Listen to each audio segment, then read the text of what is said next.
Hai, what's up guys? Balik lagi bareng gue, Van.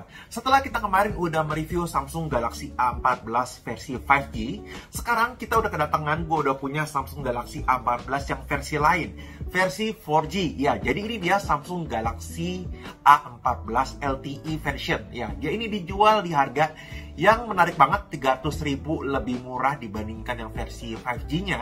Dan kalau kemarin gue bilang sih versi 5G-nya aja udah menarik banget untuk di harganya. Ini gue penasaran banget sih apa aja keunggulan yang ditawarin atau minus-minusnya apa aja kalau dibandingkan dengan yang versi 5G. Karena kan dia dijual di harga 300.000 lebih murah ya. Dan ini juga desainnya kalau kita lihat masih sama banget, masih mirip banget sama yang versi 5G-nya. Nah, dia ini dijual di harga 300.000 lebih murah. Wah, jadi dia nih kalau kemarin itu mepet 3 juta kurang 1.000, ini mepetnya ke 2,5 juta ya, 2.700.000. Ya, dan ini menarik banget sih, makanya kita lihat kalau dari desainnya ini sih sebenarnya mirip banget sama si Samsung Galaxy A14 yang versi 5G. Desainnya ini benar-benar mirip plek-ketiplek banget dari bagian sisi-sisinya, bagian depannya. Paling yang beda banget nih di bagian belakangnya nih, kalau kita lihat sekilas kayak gini sih, ini sih masih sama banget ya. Tapi kalau kita pegang pasti itu kita kerasa bedanya. Bedanya itu ada di finishing body bagian belakangnya. Kalau di A14 itu tuh yang versi 5G dia tuh finishingnya beda ya sama yang versi 4G ini.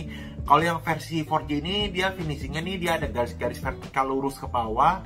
Kalau yang versi kemarin versi 5G itu dia tuh kayak titik-titik gitu ya, makanya agak beda. Di bedanya sih cuma itu aja ya. Dari keseluruhannya desain frame kameranya sama, yang masih mirip banget ya. Kalau menurut gue ini kayak si S23 series ini desain kameranya mirip banget. Terus bagian layarnya juga masih sama. Ya overall sih ini sama banget ya sama si yang versi 4G-nya. Untuk bagian desainnya, bezel bagian depannya juga masih agak tebal nih. Dia layarnya juga sama, 6,6 inch luasnya, dan dia juga pakai jenis layar yang sama, IPS LCD dan Full HD, udah Full HD untuk resolusinya. Tapi kekurangannya itu yang dibandingkan yang versi 5G-nya, sayang banget untuk refresh rate 90Hz-nya di A14 LTE ini dihilangkan ya guys ya. Jadi dia mentoknya di 60Hz saja, dia nggak ada settingan 90Hz ya. Jadi itu mungkin hal pertama ya yang kita notice, kekurangan dibandingkan dengan yang versi 5G-nya. Untuk layar kualitasnya sama, yang gue lihat ini layarnya pakai IPS, Full HD, dan ini untuk layarnya warna-warnanya masih sama, detailnya masih oke, masih sama banget sama yang versi 5G-nya. Chipset dari Samsung Galaxy A14 4G ini punya level performance yang bisa dibilang satu level di bawah yang versi 5G-nya, yang cukup bisa tergambarkan dari skor Antutunya yang masih di bawah 200.000. Hadir dengan chipset MediaTek Helio G80 dan pilihan RAM 4GB atau 6GB.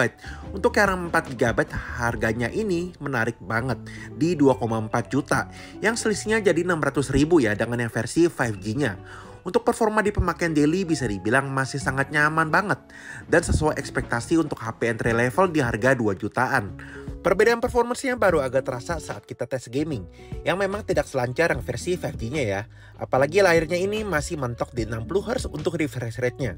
Tapi untuk mainin game casual dan game berat tipis-tipis level PUBG, ini masih cukup nyaman untuk level performance-nya yang kita dapatkan.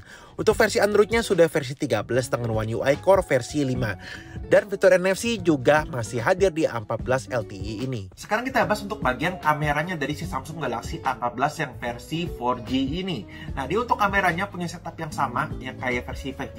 Dia ada triple kamera. Untuk kamera utamanya dia punya resolusi di 50 megapiksel dengan bukaan di f1.8. Terus ada kamera yang jadi pembeda banget dan paling oke banget nih dibandingkan yang versi 5G. Dia punya kamera ultra wide guys. Iya, jadi dia punya kamera ultra wide 5 megapiksel dan ada kamera 2 megapiksel untuk depth sensor. Ini menjadi kelebihan yang telak banget ya buat kalian yang suka foto-foto kalau dibandingkan dengan yang versi 5G. Karena yang versi 5G-nya itu tuh cuma ada kamera makro dan depth sensor untuk kamera tambahannya yang masing-masing di 2 megapiksel. Jadi menurut gue ini menjadi kelebihan ya. Kalau layarnya tadi udah kalah dari yang versi 5G, ini sekarang di versi 4G ini menang untuk bagian sektor kameranya yang punya lensa ultra wide. Hasil kameranya ini adalah hal yang sangat gue apresiasi banget untuk level HP dengan harga mulai dari 2,4 juta. Plus mic dari Samsung Galaxy A14 ini yang ternyata ada 2 loh guys. Hal yang langka banget ya yang kita temukan bahkan untuk HP sampai kelas 4 jutaan. Hasil foto dari kamera utamanya ini juga cakep banget. Detailnya dapet, noise-nya sangat minim, warna-warnanya vivid asik khas HP Samsung. Dan image range-nya juga cukup luas. Dan yang paling penting nih, ada kamera ultrawide dengan hasil yang cukup oke untuk harga HP 2 jutaan. Untuk kamera selfie-nya ada di 13 megapiksel. Hasilnya juga masih sangat layak untuk selfie dan bikin video vlog.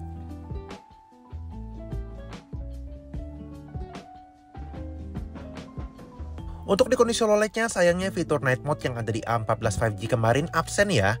Hasil foto kamera utamanya masih cukup detail dan noise-nya masih bisa terkontrol dengan baik. Saran gue kalau mau ambil foto di kondisi yang low light, jangan yang bener-bener gelap ya. Karena absennya fitur night mode-nya tadi.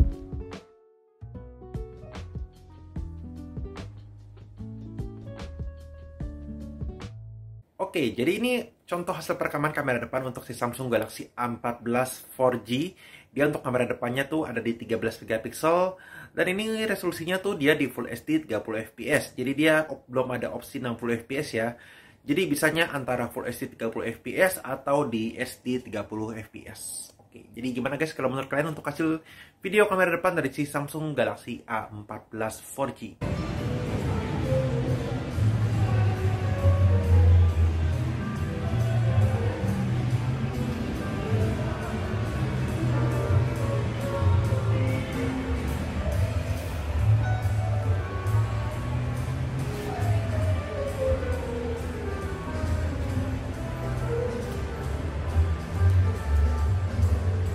Oke, sekarang kita sampai ke tahap kesimpulannya. Jadi sebenarnya buat siapa sih si Samsung Galaxy A14 yang versi 4G ini?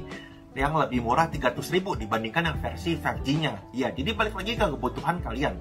Kalau kalian itu ngincer kamera ultra wide dan kalian itu lebih dananya mepet, tentu si Galaxy A14 4G ini jawaban yang lebih tepat gitu ya, sesuai kebutuhan kalian yang butuh ultra wide dan harga yang lebih murah. Tapi kalau kalian itu nggak butuh kamera ultra wide, nggak suka foto-foto, dan lebih mentingin performa prosesornya yang lebih oke dan udah 5G dan juga layarnya yang udah 90 Hz, tentu nambah 300.000 itu adalah nominal yang sangat worth it gitu ya. Jadi balik lagi nih ke kebutuhan kalian. Kalian lebih mentingin kamera ultra wide dan harga yang lebih murah, atau kalian lebih mentingin performa prosesor dan layarnya yang udah 90 Hz? Karena kedua HP ini sih sebenarnya mirip banget ya. Bedanya tuh cuman tadi hal-hal yang udah gue jelasin ke kalian. Untuk desainnya aja tuh benar-benar sama banget gitu ya. Oke, jadi sekian untuk video kali ini. Kalau kalian ada pertanyaan atau ada saran, langsung aja sampein di kolom komentar di video ini. Jadi sekian untuk video kali ini dan kita ketemu lagi di video selanjutnya. Thank you guys.